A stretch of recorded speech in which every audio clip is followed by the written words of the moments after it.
ભરૂચ જિલ્લામાં કોંગ્રેસ ભાજપમાંથી 50થી વધુ કાર્યકરો આપમાં જોડાતા જિલ્લા પ્રમુખ દ્વારા આવકાર આપવામાં આવ્યો હતો। ગુજરાતમાં આવનારી 2027ની વિધાનસભા ચૂંટણીને ધ્યાનમાં રાખીને વિવિધ રાજકીય પાર્ટીઓ ગામે ગામ સભાઓ, બેઠકો અને કાર્યક્રમો દ્વારા પોતાનો પ્રભાવ સ્થાપિત કરવા પ્રયાસ કરી રહી છે।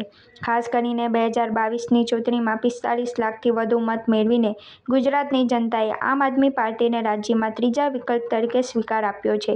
ત્યારે આ જ પ્રયત્નોને આગળ ધપાવતા તાજેતરમાં આમોદ અને વાગરાથી ભાજપ તથા કોંગ્રેસના લગભગ 50 કાર્યકર્તાઓએ આમ આદમી પાર્ટીમાં જોડાઈને પોતાનો રાજકીય માર્ગ બદલ્યો છે। એ જ પરંપરા આગળ વધારતા આજે ભરૂચ જિલ્લાના જાડેશ્વર સર્કિટ હાઉસ ખાતે યોજાયેલ કાર્યક્રમમાં 9 જેટલા ભરૂચના નવા કાર્યકરો આમ આદમી પાર્ટીમાં જોડાયા હતા।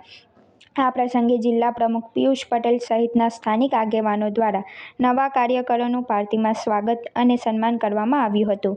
પાર્ટીના પ્રદેશ અધ્યક્ષ ઈસુદાન ગઢવી, વિસાવદરના ધારાસભ્ય ગોપાલ ઇટાલિયા તથા ડેડિયાપાડાના ધારાસભ્ય ચૈતર વસાવાના માર્ગદર્શન હેઠળ આમ આદમી પાર્ટી આગામી ચૂંટણીમાં ગુજરાતની રાજનીતિમાં મજબૂત વિકલ્પ બનીને ઉભરશે તેવો વિશ્વાસ જિલ્લા આપ પ્રમુખ પિયુષ પટેલે વ્યક્ત કર્યો હતો।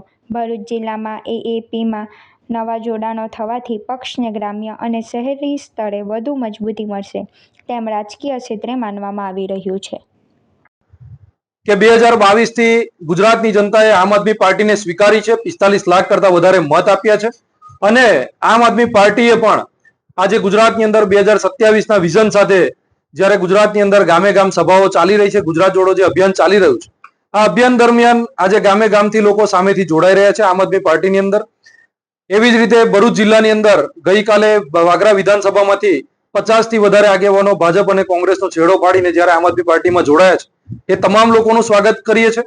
આજે ભરૂચ વિધાનસભામાંથી પણ નવયુવાનો અને વડીલો જે ભાજપ અને કોંગ્રેસથી પ્રેરિત હતા અત્યાર સુધી, એ તમામ લોકો આજે આમ આદમી પાર્ટીમાં જોડાઈ રહ્યા છે। તો આ તમામ લોકોને પણ હું પાર્ટીની અંદર સ્વાગત કરું છું અને આવી જ રીતે ગુજરાતની અંદર આમ આદમી પાર્ટી આગળ વધતી રહેશે।